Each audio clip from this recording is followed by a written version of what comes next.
Hey guys, tonight we're stepping into a world where something as ordinary as worry could completely change a woman's life. Imagine waking up in a time when feeling nervous, sad, overwhelmed, or simply exhausted might lead doctors, priests, or even your own family to believe that something was deeply wrong with you. Not because you were dangerous, not because you had committed a crime, but because society believed women were naturally fragile creatures whose emotions needed to be controlled. For centuries, countless women experienced what we would today call anxiety, stress, burnout, panic attacks, grief, or depression. Yet the people around them rarely understood what they were going through. Instead, strange explanations appeared. Some blamed wandering organs inside the body. Others blamed evil spirits. Some believed the moon was responsible. And many doctors created treatments that now sound almost impossible to believe. Tonight we will quietly explore the fascinating and sometimes unsettling history of how women were treated for what we now recognize as anxiety. We'll travel through ancient civilizations, medieval villages, royal courts, Victorian hospitals, and the early days of modern medicine. Along the way, we'll discover the fears, beliefs, and misunderstandings that shape the lives of millions of women throughout history. So before we begin, take a moment to like the video and subscribe if you enjoy relaxing history documentaries designed to help you unwind and drift off to sleep. And while you're getting comfortable, let me know in the comments where you're watching from tonight. Perhaps you're listening from a quiet bedroom. Maybe you're relaxing after a long day of work. Or perhaps you're already curled up beneath a warm blanket ready for sleep. Now, dim the lights if you can, settle into a comfortable position, and together let's gently journey back through history to discover how women's anxiety was understood, misunderstood, and treated across the centuries. Let's begin. Imagine living in a world where your thoughts could become evidence against you. Imagine feeling nervous before a difficult day. Imagine lying awake at night worrying about your family. Imagine feeling overwhelmed after months of stress. Imagine experiencing sadness after losing someone you loved. Today, most people would recognize these feelings as normal parts of life. Some might even describe them as symptoms of anxiety. But thousands of years ago, many societies had very different explanations. In some places, people believed emotional distress came from angry gods. In others, they blamed evil spirits. And in one of history's most influential medical theories, doctors believed the cause of many women's emotional problems was an organ that could supposedly move around inside the body. An organ that, according to ancient belief, had a mind of its own. Tonight, we begin our journey into the strange and fascinating history of how women were treated for what we would now call anxiety. Our story starts more than 2,000 years ago, long before modern psychology, long before therapists, long before scientific studies, and long before anyone truly understood how the human brain worked. As always, get comfortable. Perhaps adjust your pillow. Maybe pull a blanket a little closer, and let the worries of the modern world slowly drift away as we travel back into the distant past. Our journey begins in ancient Egypt. Ancient Egypt was one of the world's oldest and most advanced civilizations. The Great Pyramids already stood above the desert sands. Massive temples lined the Nile River. Farmers worked fertile fields fed by annual floods. Merchants travelled between cities carrying goods from distant lands, and priests carefully recorded knowledge on papyrus scrolls. To modern eyes, ancient Egypt appears mysterious and extraordinary. Yet the people who lived there faced many of the same emotions we experience today. They worried about illness. They worried about their families. They worried about money, harvests, and uncertain futures. Life was often difficult. Disease was common. Childbirth was dangerous. And many people lived with constant uncertainty. Ancient Egyptian medical texts contain some of the earliest known references to emotional suffering. One famous document, now known as the Kahun Papyrus, was written nearly 4,000 years ago. It includes descriptions of conditions affecting women. Many of these conditions involve symptoms that today might be associated with anxiety, panic, emotional distress, or unexplained physical discomfort. However, Egyptian physicians did not understand these symptoms the way modern doctors do. Instead, they searched for explanations within the beliefs and knowledge available to them. One common idea involved the uterus. Ancient healers believed the uterus could influence a woman's physical and emotional health in powerful ways. If it behaved improperly, they thought it could create a wide range of symptoms throughout the body. A woman experiencing fear, nervousness, dizziness, or unexplained discomfort might therefore receive treatments focused not on her mind, but on her reproductive organs. To modern readers, this may sound strange, but it is important to remember that ancient medicine operated within an entirely different understanding of the human body. Doctors had limited knowledge of anatomy. They lacked modern scientific tools. They could not observe brain chemistry. They could not perform psychological research. Instead, they relied on observation, tradition, and theories passed down through generations. Many treatments reflected these beliefs. Some involved herbal remedies, others included aromatic substances.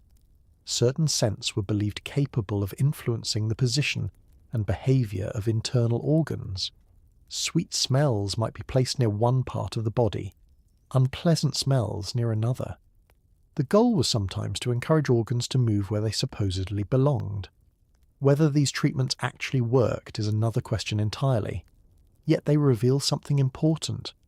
For thousands of years, people desperately wanted explanations for emotional suffering. They wanted answers, they wanted causes, and above all, they wanted cures. As centuries passed, similar ideas began spreading across other civilizations. Perhaps nowhere would these beliefs become more influential than in ancient Greece. Ancient Greece contributed enormously to philosophy, mathematics, politics, and medicine. Many Greek thinkers sought natural explanations for events once attributed solely to gods and spirits. Among them was a physician whose name remains famous even today. His name was Hippocrates. Often called the father of medicine, Hippocrates helped shape medical thinking for centuries. While some of his ideas were remarkably advanced for his time, others reflected the limitations of ancient knowledge. One particularly influential concept involved what became known as hysteria. The word hysteria comes from the Greek word hystera, meaning uterus. Ancient Greek physicians believed many emotional and physical symptoms experienced by women were caused by disturbances involving the uterus. According to one theory, the uterus could wander throughout the body. Yes, you heard that correctly. Some doctors genuinely believed the uterus could move from its normal location and travel through the body.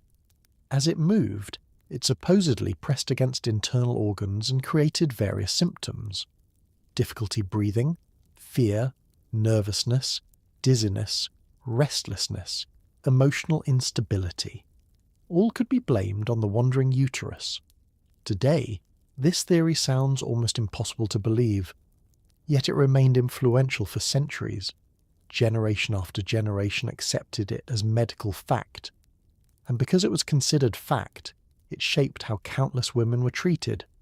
Imagine being a woman experiencing overwhelming stress. Imagine suffering panic attacks. Imagine feeling emotionally exhausted. Instead of receiving understanding and support, you might be told that an internal organ had physically drifted through your body. The explanation may seem bizarre to us, but to people living in the ancient world, it offered something valuable. It offered certainty. Humans often prefer a strange explanation to no explanation at all. When faced with mystery, people naturally seek answers. Even imperfect answers can feel comforting. As Greek medicine evolved, other influential thinkers expanded these ideas. One of the most important was Galen. Living during the Roman Empire, Galen became one of history's most influential physicians. His writings dominated medical thought for more than 1,000 years. Galen developed complex theories about bodily fluids known as humours. According to humoral theory, health depended on maintaining balance among 4 substances: blood, phlegm, yellow bile, and black bile. An imbalance could produce illness, both physical and emotional. Women were often viewed as particularly vulnerable to such imbalances. As a result, emotional distress frequently became interpreted through biological theories rather than personal experiences. Instead of asking what challenges a woman faced in her daily life, physicians often focused on theoretical disturbances within her body. Stress caused by difficult circumstances might therefore receive entirely different explanations. This pattern would continue again and again throughout history.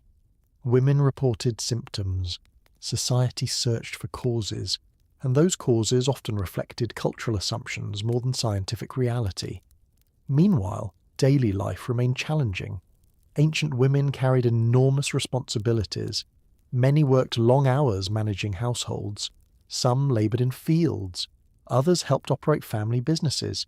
Many faced repeated pregnancies. Many endured the loss of children. Many lived under strict social expectations. These realities created genuine emotional pressures. Yet discussions of mental health as we understand it today simply did not exist. People lacked the concepts, they lacked the language, and they lacked the scientific framework.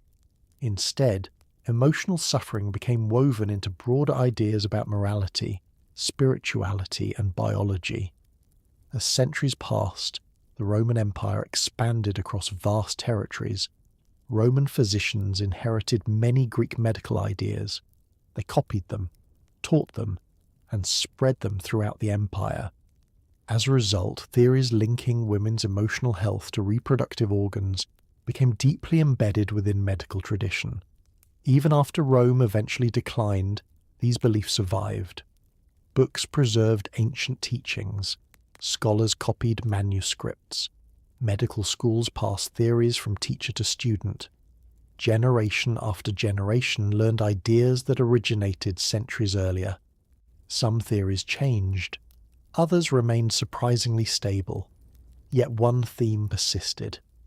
Women experiencing emotional distress were often viewed through a fundamentally different lens than men.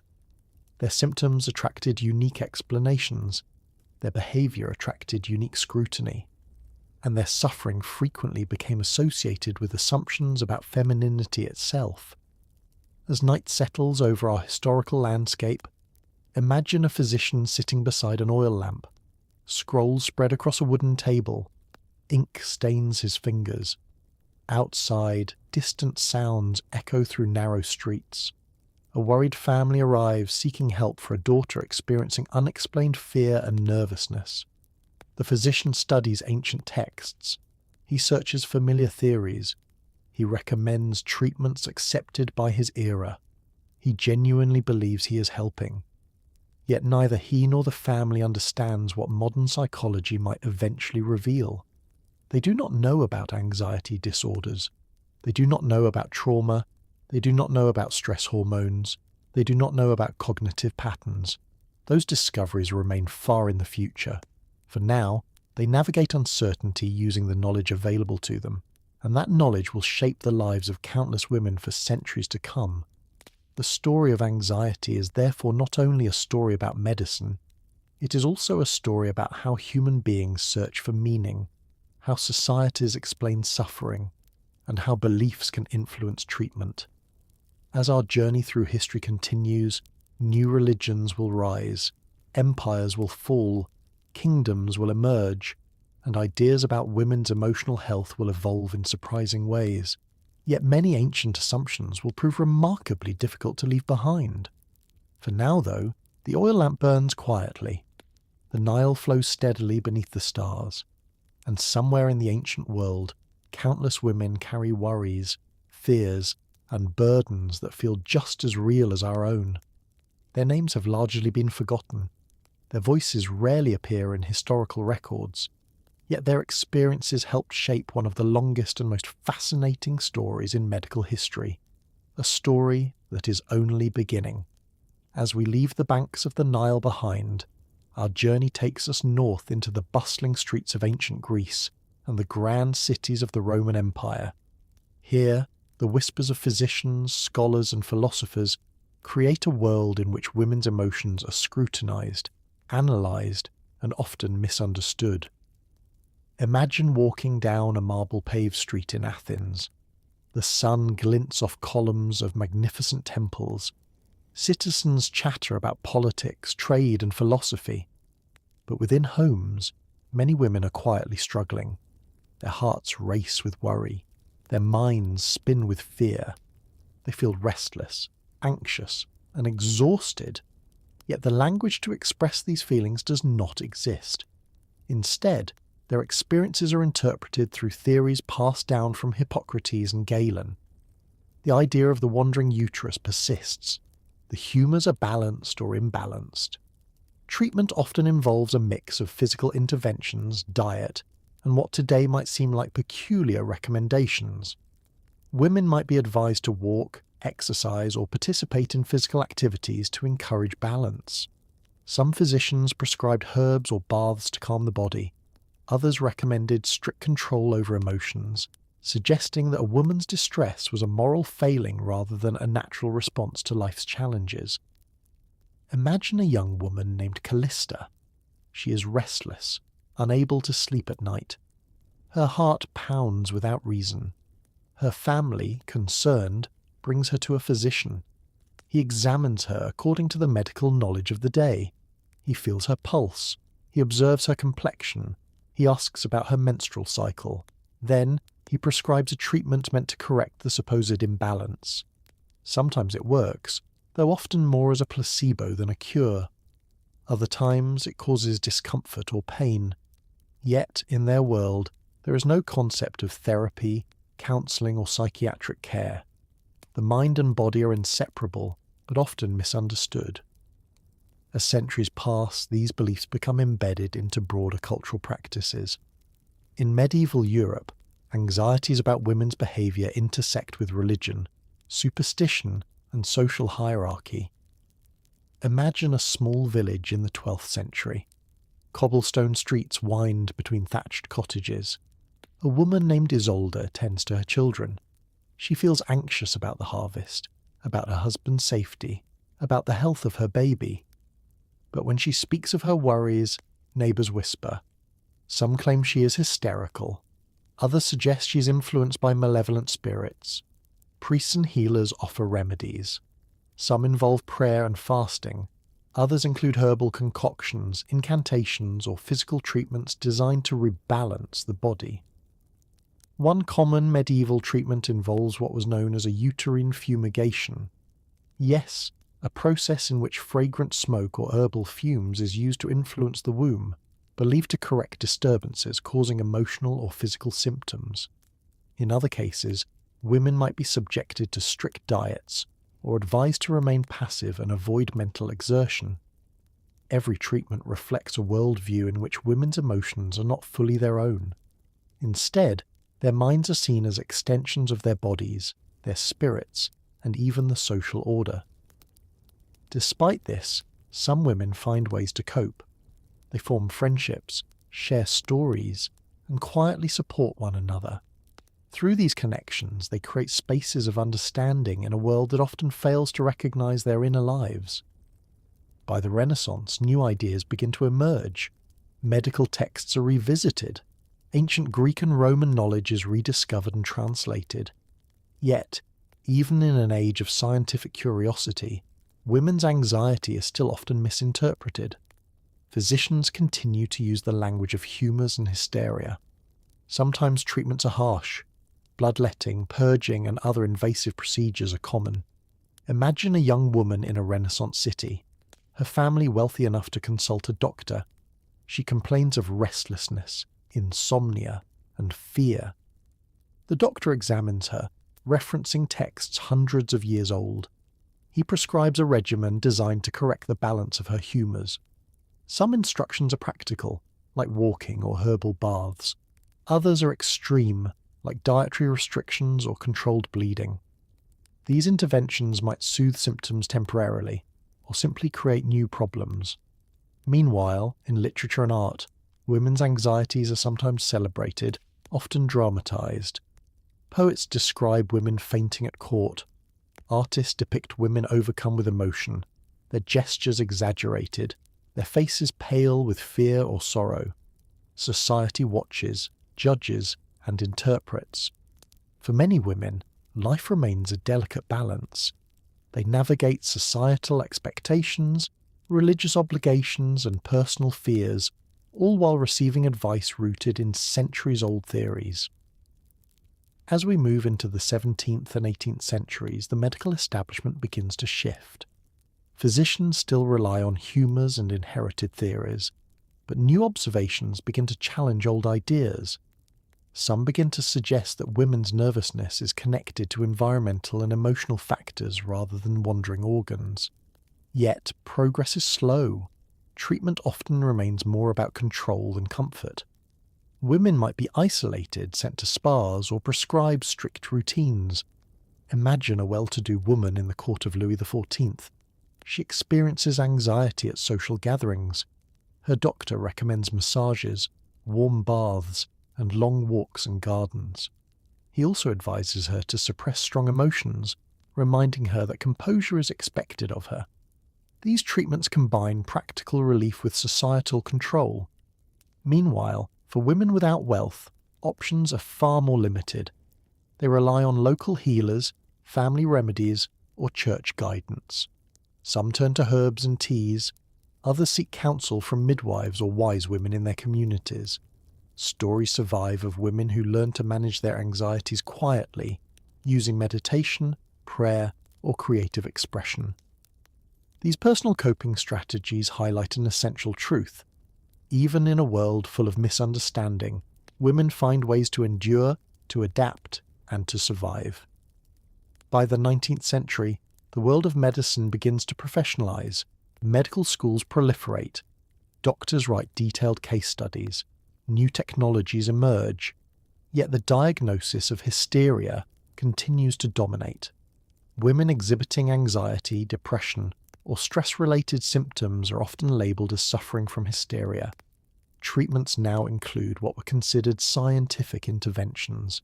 Massage, electricity, and mechanical devices are employed. One famous approach involves pelvic massage administered by doctors, supposedly to induce hysterical paroxysm as a cure. Other treatments involve sedatives, confinement, or extended rest. Some wealthy women travel to spas or sanitariums. Here, they receive regimented schedules of bathing, exercise, and diet. Their mental states are monitored, sometimes recorded in meticulous detail by attending physicians. Meanwhile, artistic depictions of women continue to reflect anxieties, frailty, and societal pressures. Paintings show women fainting, looking out of windows with troubled expressions, or reclining in opulent settings that contrast with inner turmoil. These centuries demonstrate the interplay between medical theory, cultural norms, and personal experience. Women's suffering is real, but the explanations and treatments are deeply influenced by gendered assumptions. Even as understanding improves, progress is uneven. Society is slow to recognize the legitimacy of emotional distress in women as a natural response to circumstances rather than a symptom of bodily dysfunction. Throughout history, this combination of misunderstanding and treatment shapes women's lives in profound ways. It dictates how they are perceived. It influences their behavior. It affects their relationships, their freedom, and even their sense of self. And yet, even within these constraints, many women endure with resilience, developing personal strategies to navigate a world that often misunderstands them. Tonight, as we continue our slow journey through time, remember that the stories of these women are not just historical curiosities. They reveal the origins of modern medicine's relationship with mental health. They remind us of how far understanding has come, and they illuminate the persistent challenges faced by women across centuries. So breathe deeply, feel the calm of the present moment, and allow yourself to drift back further into the next chapter of history, where we will explore the 19th century in even more depth, discovering the strange treatments, new ideas, and persistent misconceptions that continued to define how women's anxieties were understood and managed. As the 19th century unfolds, the world around women is changing in dramatic ways. Industrialization sweeps across Europe and North America. Cities grow larger. Factories hum with machinery. Crowds fill streets, and the pace of life accelerates. Yet, for many women, these societal changes bring new pressures, responsibilities, and anxieties. Imagine a young woman named Eleanor living in Victorian England. She's part of a society that values decorum, composure, and strict moral behaviour. Her daily life is structured. She manages the household, oversees servants, and ensures the family maintains its social standing. At the same time, she feels restless, anxious, and exhausted. Sleep eludes her. Her heart pounds with worry. She experiences moments of intense fear without clear cause. When she seeks help, the world offers a mixture of guidance and control. Physicians often diagnose her with hysteria, a term still widely used. Hysteria encompasses a wide range of symptoms, from nervousness and insomnia to fainting spells and emotional outbursts. The treatments reflect a belief in correcting imbalances of both body and mind. One common remedy involves the use of the rest cure. Developed by Dr. Silas Weir Mitchell, the rest cure becomes widely prescribed for women exhibiting anxiety or other nervous conditions. It requires complete physical and mental rest. Patients are confined to bed, forbidden from intellectual activity, and often overfed to restore strength. At first glance, it seems harmless. After all, rest is beneficial, but the method is extreme. Women are discouraged from reading, writing, or engaging in conversation. They become isolated from friends and family. Their autonomy is restricted. The result is often a sense of helplessness and dependency. Some women find their symptoms worsen rather than improve. Yet the rest cure is widely endorsed by medical authorities and society at large. Other treatments involve massage and electrical stimulation. Doctors administer these therapies believing they can balance the nervous system. Although these approaches are based on emerging scientific ideas, they often reinforce the notion that women are fragile, dependent, and in need of male supervision. Simultaneously, cultural expectations shape women's experiences of anxiety. Victorian society demands composure, politeness, and restraint. A woman expressing anger, frustration, or fear risks being labelled as hysterical or morally deficient. Even family members may interpret natural emotional responses as evidence of weakness. As a result, many women internalise these beliefs. They hide their anxieties. They suppress their emotions. They learn to navigate a world that misunderstands them at every turn. At the same time, literature and art reflect and reinforce these ideas. Novels portray women fainting in drawing rooms, overcome by emotion. Poems describe restless nights and nervous hearts. Paintings capture the delicate, fragile figure of a woman caught between societal expectations and internal turmoil. Even as medical theory evolves, popular culture ensures that certain narratives about women's emotionality remain persistent. Across the Atlantic, similar patterns unfold in the United States. American physicians study European texts, adopt European treatments, and adjust them to local conditions. Women from middle and upper-class families frequently receive diagnoses of nervous disorders. Some are treated with the rest cure. Others visit spas or sanitariums for controlled routines of exercise, diet, and relaxation. Meanwhile, working-class women face different realities. They often endure long hours in factories, domestic service, or field labour, with little medical attention. Their anxieties are real, but largely invisible to the medical establishment.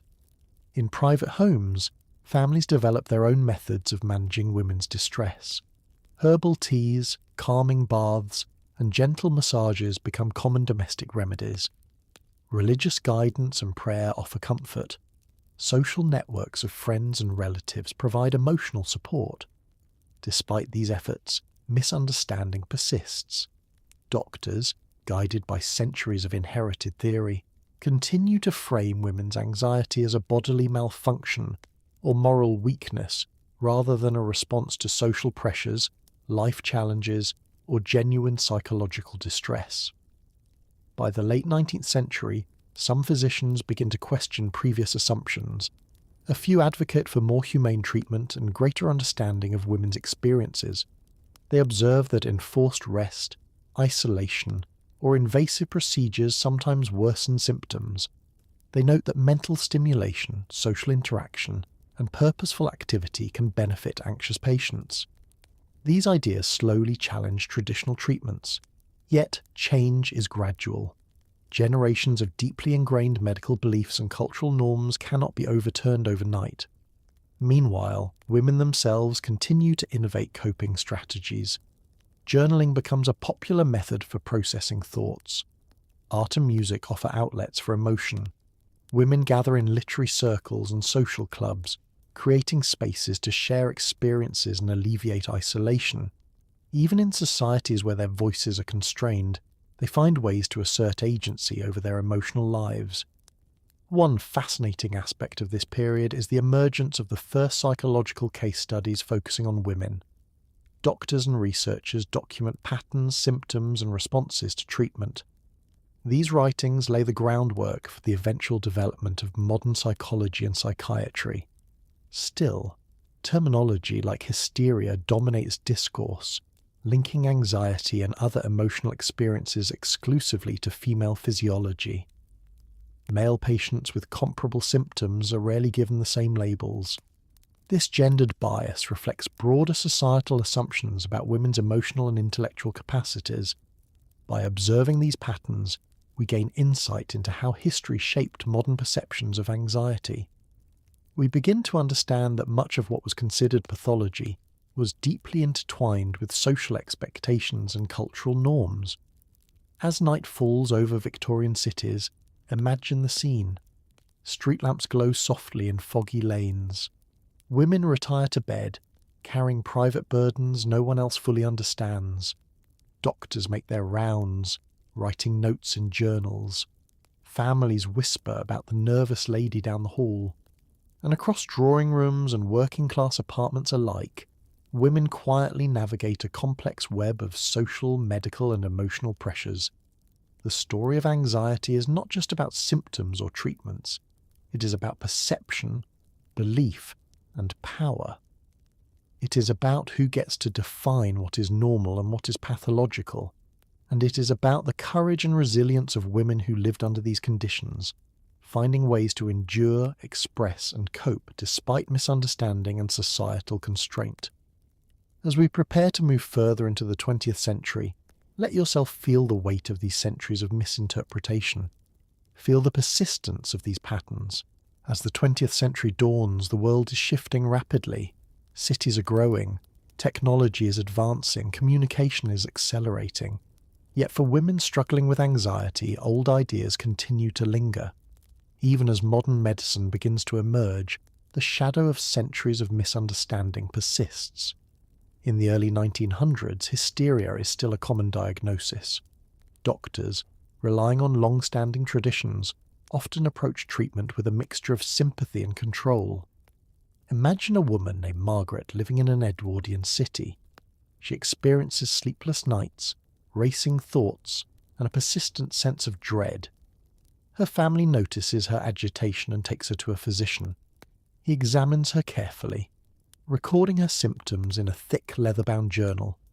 He prescribes rest, dietary adjustments, and perhaps electrical treatments designed to stimulate the nervous system. Margaret follows instructions, yet her anxiety does not disappear. Instead, she learns to hide it, to mask it behind polite conversation and a composed demeanour. Meanwhile, new voices begin to question traditional approaches. Sigmund Freud and other psychoanalysts propose that psychological factors, rather than solely bodily imbalances, contribute to anxiety. Freud suggests that unconscious conflicts, childhood experiences, and repressed emotions play a role in shaping women's mental states. This represents a major departure from theories of wandering organs and humoral imbalance. Still, psychoanalysis is controversial. Many physicians resist these ideas, favouring familiar treatments grounded in centuries of tradition. At the same time, societal pressures remain immense. Women are expected to fulfill roles as wives, mothers, and homemakers, often without support or recognition. Their emotional struggles are frequently dismissed as natural or inherent to their gender. Meanwhile, literature and journalism increasingly depict women grappling with anxiety, offering glimpses into internal lives previously hidden. Novels portray women as complex, emotional beings, capable of thought and feeling that extend beyond societal stereotypes. These stories resonate with readers, revealing shared experiences of fear, worry, and uncertainty. The early 20th century also brings new medical technologies. Doctors begin using sedatives, tonics, and other pharmaceuticals to manage anxiety symptoms. Some treatments are mildly effective, others dangerous or addictive.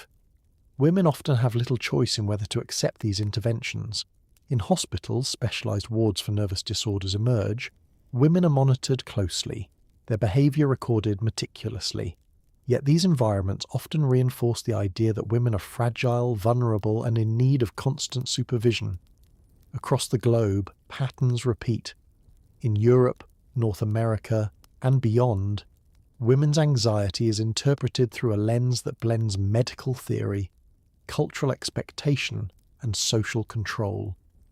Even when progress is made in understanding mental health, the legacy of past misconceptions influences treatment and perception. Imagine a young nurse observing patients in such a ward. She sees women trembling, pacing, or quietly weeping in their rooms. She notes the careful records of physicians. She watches treatments administered with both care and constraint. And she wonders, could these women's suffering be understood differently if society recognized the psychological and social dimensions of their lives? By mid-century, research begins to provide more nuanced insights.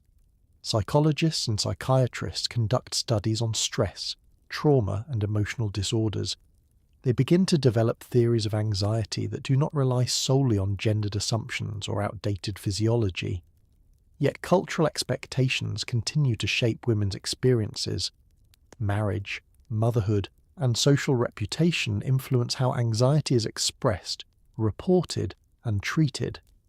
Women often hide symptoms to avoid judgment, while men and society at large remain unaware of the depth of their struggles. Despite these challenges, women find ways to cope, resist, and create meaning.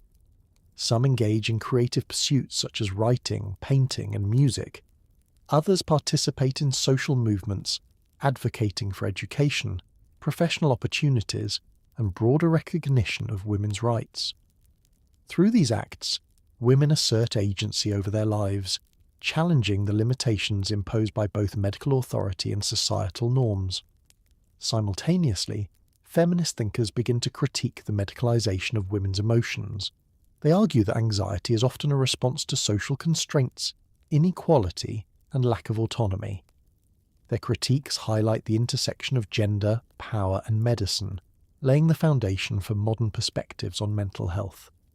During this time, the vocabulary of mental health evolves. Anxiety disorders emerges as a medical category distinct from hysteria. Diagnostic criteria become more specific. Therapies are developed that focus on cognitive processes, behavior, and emotional regulation. Still, the echoes of centuries of misunderstanding remain. For many women, treatment is a negotiation between emerging knowledge, cultural expectation, and personal experience. Imagine the quiet bravery of women navigating this complex landscape. They endure, adapt, and innovate, often without recognition. They experiment with self-care, seek support from friends, and develop resilience in the face of misunderstanding. By the late 20th century, psychology and psychiatry have advanced considerably. Medications such as tranquilizers and antidepressants offer new forms of relief.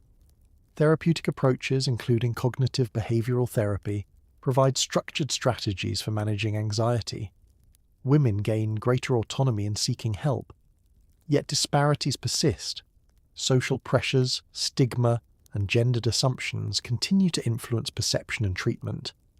As we reflect on this period, it becomes clear that women's experiences of anxiety are shaped not only by biology, but also by culture, power, and social expectation. The story of anxiety is intertwined with the broader story of women's lives, resilience, and pursuit of understanding. Tonight, as you settle deeper into comfort, imagine yourself walking alongside these women through centuries of history. Feel the continuity of their experiences. Notice the progress, the setbacks, and the persistent challenges. Through every era, their lives reveal how deeply intertwined social, medical, and emotional forces can be. Take a slow, deep breath.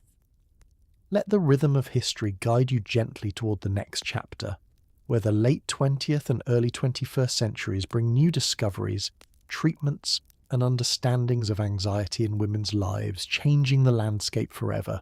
As we move into the late 20th century, the world continues to transform in ways both dramatic and subtle. Women are gaining new freedoms. Societies are re-examining norms. Medical knowledge is expanding at an unprecedented pace. Yet, despite progress, the understanding of anxiety, especially in women, remains complex and fraught with historical echoes. Imagine a woman named Laura in the 1970s. She lives in a bustling city, surrounded by technological advances and social change. The feminist movement is challenging old assumptions. Women are entering the workforce in increasing numbers. They're advocating for equal rights, demanding recognition, and questioning long-held beliefs about gender roles. Laura feels the weight of these transitions. She experiences anxiety, stress, and moments of doubt. Her daily life involves juggling work, family, social expectations, and personal ambition. Unlike women of previous centuries, Laura has access to a broader understanding of mental health. Books, newspapers, and magazines discuss stress, nervous breakdowns, and emotional well-being. She can consult physicians who are increasingly aware of psychological factors. She can join support groups, attend therapy sessions, and share experiences with friends who understand. Yet, the shadow of the past remains. Doctors and society sometimes still interpret women's anxieties as excessive, exaggerated, or even a moral weakness. The legacy of hysteria and the wandering womb, while largely abandoned in professional medicine, still lingers in cultural assumptions. It is a subtle pressure, influencing how women perceive themselves and how others perceive them. During this period, research in psychology begins to identify patterns in anxiety disorders. Scientists study panic attacks, generalized anxiety disorder, phobias, and obsessive-compulsive tendencies. They begin to understand that anxiety is not a sign of weakness, but a complex interaction of biology, environment, and personal experience. Yet treatment remains unevenly accessible. Access to mental health care is often influenced by socioeconomic status, geography, and social support. Women in affluent urban areas may have therapists, support networks, and medication. Women in rural or underserved areas may have little more than home remedies or guidance from general practitioners who are themselves limited in knowledge about mental health. Imagine a doctor in a small town in the 1980s. He has learned about anxiety disorders in medical school. He understands that neurotransmitters, brain chemistry, and cognitive patterns influence emotional experiences. Yet he faces constraints, limited resources, patient resistance due to stigma, and cultural assumptions that women's worries are trivial or exaggerated. He prescribes medications, offers counselling, and tries to provide reassurance. Meanwhile, his patients navigate these treatments alongside social expectations, family pressures, and personal coping strategies developed over lifetimes. The media plays a significant role in shaping perceptions of women's anxiety. Television shows, advertisements, and magazines often depict women as delicate, emotional, or prone to overreaction. Even as psychologists and doctors advance understanding, cultural narratives continue to frame anxiety in gendered ways. Books written by and for women begin to explore emotional struggles openly. self-help movements gain momentum. Women read about relaxation techniques, mindfulness, and strategies to manage stress. They experiment with yoga, meditation, and holistic approaches. Some combine these practices with traditional medical treatments, creating individualized plans for managing anxiety. The late 20th century also sees the rise of pharmaceuticals designed to address anxiety more effectively. Benzodiazepines and antidepressants become widely prescribed. These medications offer relief for many, yet also raise questions about dependence, side effects, and the societal tendency to medicalize natural emotional experiences. Across continents, women's experiences vary widely. In Western countries, medical resources, therapy, and public discourse create opportunities for understanding and relief. In other parts of the world, women face different challenges. Cultural stigma, limited access to care, and economic constraints continue to shape how anxiety is experienced and treated. Despite these variations, a common thread emerges. Women's anxiety is deeply influenced by the intersection of personal experience, societal expectation, and medical interpretation. Educational institutions begin to study these patterns more systematically. Research in psychology and psychiatry focuses on prevalence rates, gender differences, and effective interventions. Studies show that women report higher rates of anxiety disorders than men. Researchers explore biological, hormonal, and psychosocial factors. They examine the effects of childhood experience, trauma, social pressure, and environmental stresses. This scientific understanding gradually challenges old assumptions rooted in centuries of gendered bias. Yet cultural assumptions are slower to change. Even into the 1990s, women's emotional struggles are sometimes dismissed as overreaction or weakness. Workplace discrimination, domestic expectations, and media portrayals continue to influence perceptions. In parallel, feminist scholars and activists critique medical and social approaches to women's mental health. They argue that historical misdiagnosis, cultural bias, and structural inequality have long shaped women's experiences of anxiety. These critiques pave the way for modern perspectives that integrate psychological, social, and biological factors. Meanwhile, women themselves develop strategies to navigate anxiety in their daily lives. They cultivate resilience, seek social support, and practice self-care. They join support groups, engage in activism, and create communities where experiences are validated rather than dismissed. In homes, workplaces, and social circles, women begin to share their stories more openly. This sharing fosters awareness, reduces stigma, and encourages collective understanding. In the medical field, a shift occurs from purely symptom-focused treatments to holistic approaches. Therapists emphasize cognitive behavioral strategies, mindfulness, and emotional regulation. Doctors consider social context, lifestyle factors, and personal coping mechanisms alongside biological interventions. The late 20th century marks a turning point. The recognition that anxiety is neither a moral failing nor a result of weakness.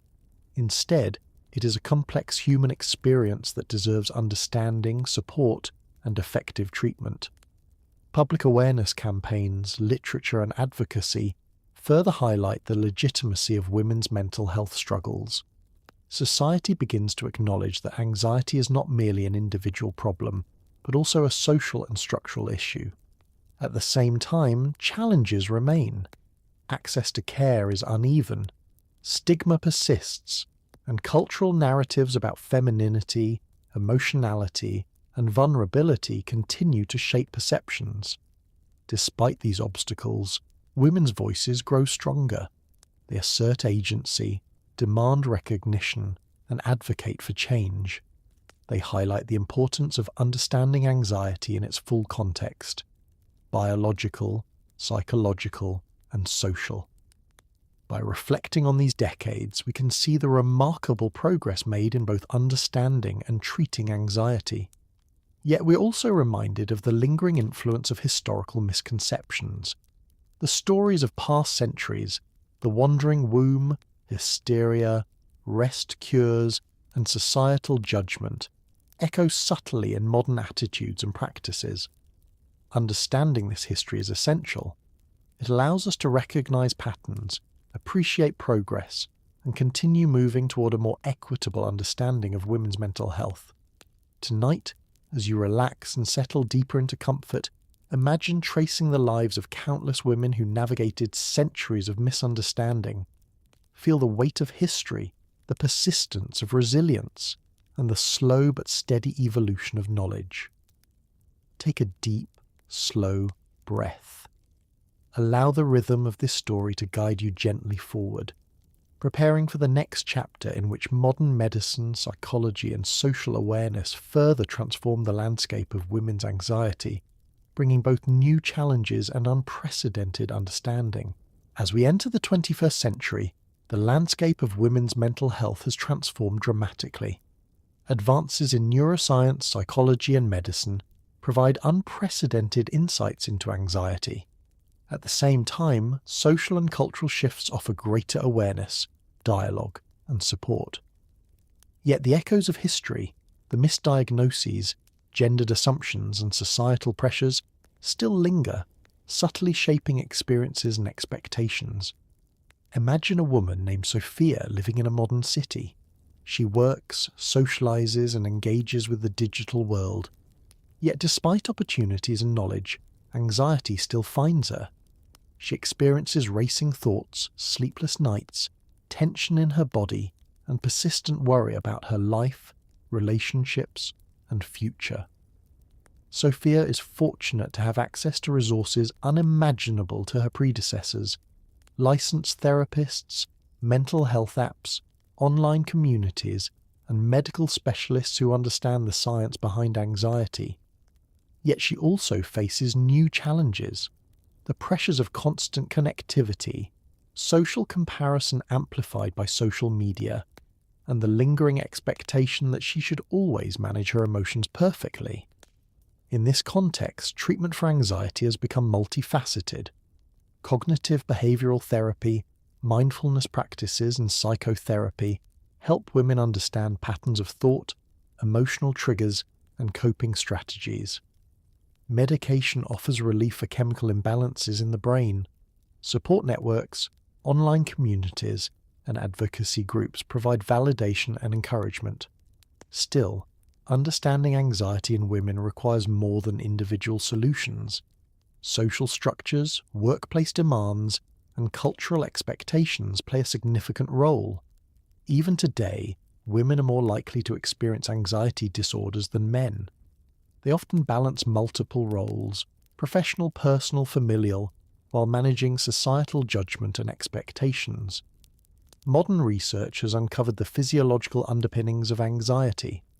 Neuroscientists study the amygdala, prefrontal cortex, and neurotransmitters such as serotonin and dopamine.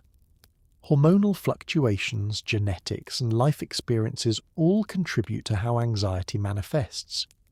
This scientific understanding contrasts sharply with centuries of misconceptions, from the wandering womb to hysteria diagnoses. Yet history continues to inform perception.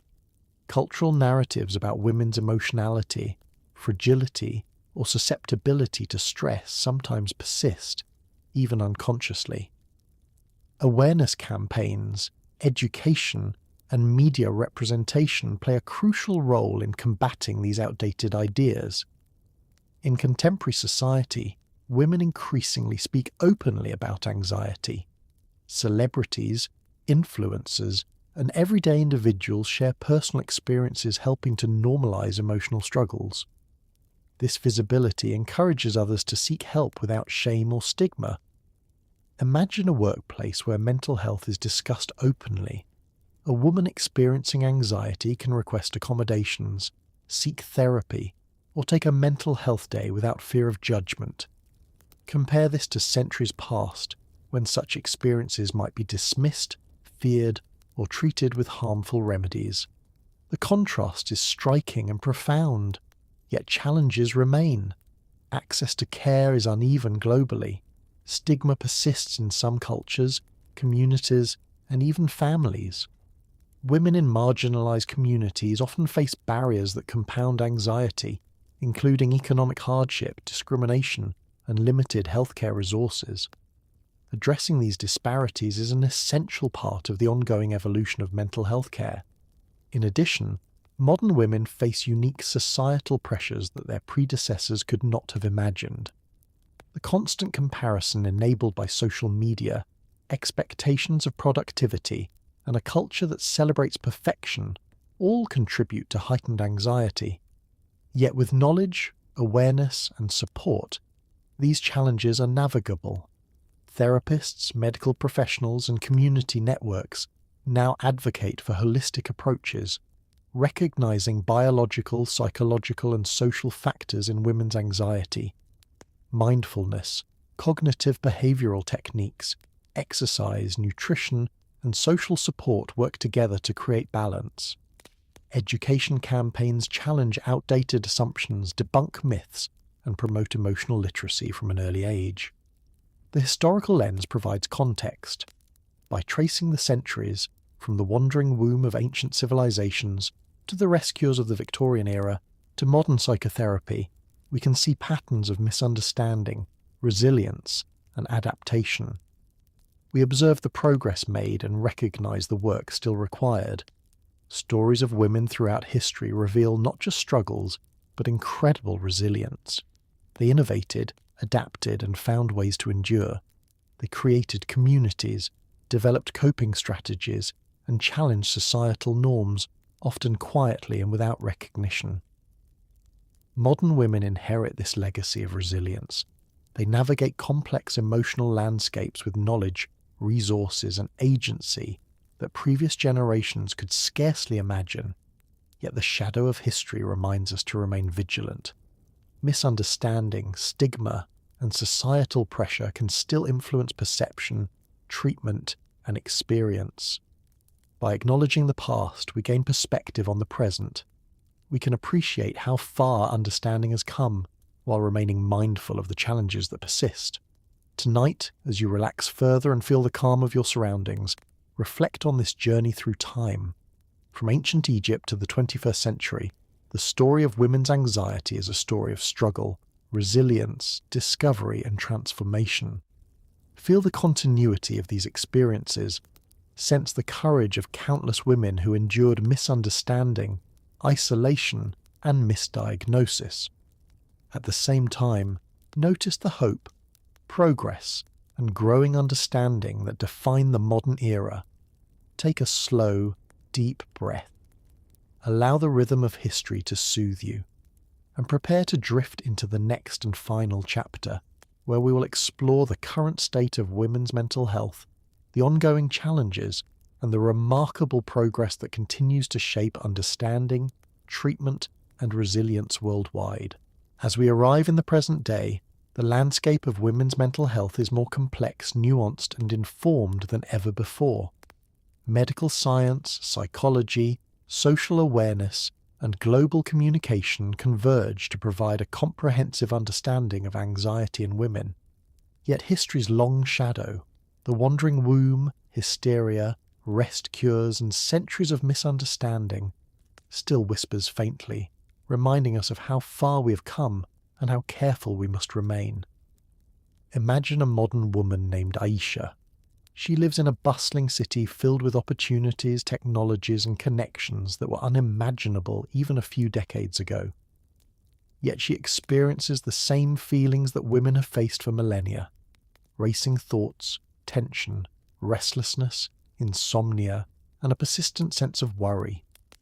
Unlike women of the past, Aisha has access to multiple layers of support. She can consult licensed therapists, psychiatrists, and general practitioners. She can participate in online communities, share experiences with peers, and access a wealth of knowledge about anxiety, coping strategies, and mental health. Still, challenges persist. Aisha navigates societal expectations, workplace pressures, family responsibilities, and the constant connectivity of the digital age. Social media amplifies comparison, achievement, and perceived perfection, intensifying underlying anxiety. Even in this modern context, women continue to experience a higher prevalence of anxiety disorders compared to men. Research highlights a complex interaction of biological, psychological, and social factors, hormonal fluctuations, genetic predispositions, childhood experiences, societal pressures, trauma, and environmental stresses all contribute to the development and maintenance of anxiety. Yet, unlike centuries ago, understanding today is informed by rigorous scientific investigation. Brain imaging reveals how the amygdala, hippocampus, and prefrontal cortex respond to stress and fear. Neurotransmitters like serotonin, dopamine, and GABA are studied to understand emotional regulation and dysregulation. Treatment options are varied and tailored to individual needs. Cognitive behavioral therapy, exposure therapy, mindfulness, meditation, and lifestyle modifications help women manage symptoms effectively. Medications, including SSRIs, SNRIs, and other anxiolytics, are carefully prescribed based on evidence and monitored for efficacy and side effects. Community support, advocacy networks, and social initiatives empower women to seek help without stigma. Global organizations highlight the importance of mental health parity, equitable access, and public education. Yet as science progresses, society continues to grapple with the cultural dimensions of anxiety. Media representations, workplace expectations, and persistent gendered assumptions influence both self-perception and treatment. Women are often expected to balance professional achievement with caregiving roles, social engagement and personal development, all while appearing calm and composed. This perfect balance is a modern echo of historical expectations. The polite, restrained, composed woman of Victorian society, the obedient, socially controlled figure of medieval Europe, even the carefully observed and treated subjects of 19th century rest cures. Understanding this context is crucial for creating compassionate and effective approaches to women's mental health. In recent decades, feminist psychologists and mental health advocates have emphasized the role of social and structural factors in anxiety. They argue that women's experiences cannot be understood solely in biological terms. Workplace discrimination, unequal domestic burdens, exposure to harassment or abuse, and cultural norms about emotional expression all influence prevalence, severity, and outcomes. This approach reframes anxiety not as a personal failing, but as a natural response to lived experience within specific social and cultural contexts. Meanwhile, technology has introduced new avenues for understanding and intervention. Apps track sleep, mood, and stress levels. Online therapy platforms provide accessible mental health support. Social media fosters awareness, encourages dialogue, and creates communities of solidarity. Women share personal stories, reducing stigma and normalizing conversations about mental health in ways that previous generations could only dream of. Despite these advances, disparities remain. Access to mental health care is uneven worldwide. Cultural stigma, economic inequality, and geographic limitations prevent many women from receiving effective treatment. Women in marginalized communities often face compounded challenges: intersectional discrimination, limited resources, and systemic barriers that exacerbate anxiety. Recognizing these inequalities is crucial for creating truly effective solutions. Global research increasingly highlights the importance of intersectional approaches. Women's experiences of anxiety are shaped not only by gender, but by race, class, sexual orientation, disability, and cultural context. Programs that integrate these dimensions provide more equitable, compassionate, and effective care. Simultaneously, women continue to innovate personal coping strategies. Creative expression through writing, painting, music, and digital media offers outlets for emotional processing. Physical activity, yoga, meditation, and mindfulness are widely adopted to manage stress. Social support, peer networks, and professional guidance combine to create multi-layered resilience. The story of anxiety in women today is also one of advocacy. Movements advocating for workplace accommodations, mental health parity, and public education amplify voices that were historically silenced. Campaigns such as Mental Health Awareness Month, #MeToo, and global initiatives by the World Health Organization emphasize both recognition and action. These efforts build on centuries of resilience, creativity, and adaptation. The historical trajectory, from ancient beliefs about the wandering womb through medieval spiritual remedies, Victorian rescuers, early psychoanalysis, and modern psychology, illustrates a continuous thread. Women have faced misunderstanding, stigma, and control, yet they have also demonstrated remarkable ingenuity, persistence, and courage. Modern understanding is not just the result of scientific progress. It is built on the lived experiences, voices, and advocacy of countless women who navigated a world that often misunderstood them. As we reflect on this journey, several lessons emerge. First, the human experience of anxiety is real and valid, regardless of gender, time period, or cultural context. Second, societal perception, medical interpretation, and cultural narratives profoundly shape how anxiety is experienced, treated, and understood. Third, resilience, creativity, and community have always been essential tools for women navigating emotional and psychological challenges. Finally, ongoing awareness, research, and advocacy are necessary to continue advancing understanding, access, and compassion. In the present day, women have unprecedented tools, knowledge, and support. Yet the story of anxiety reminds us that progress requires constant vigilance. The subtle echoes of centuries of misunderstanding can still influence perception, treatment, and self-understanding. By remembering the past, we gain insight into the present and guidance for the future. Tonight, as you settle deeper into comfort, imagine the continuity of these experiences. Visualize the countless women throughout history, restless in the night, seeking understanding, creating strategies to cope, finding strength in community, and advocating for recognition. Feel the resilience and courage that spans millennia. Recognize the progress made. Modern psychology, accessible therapy, supportive communities, and cultural awareness. Yet also remain mindful of the work that remains, ensuring equitable access, challenging lingering bias, and cultivating environments in which women's mental health is understood, respected, and supported. Take a slow, deep breath. Allow the calm to settle in your body. Picture yourself walking through history alongside these women, feeling both the weight of past misunderstanding and the promise of present understanding. Notice how far humanity has come, and feel gratitude for the courage and perseverance of those who endured before.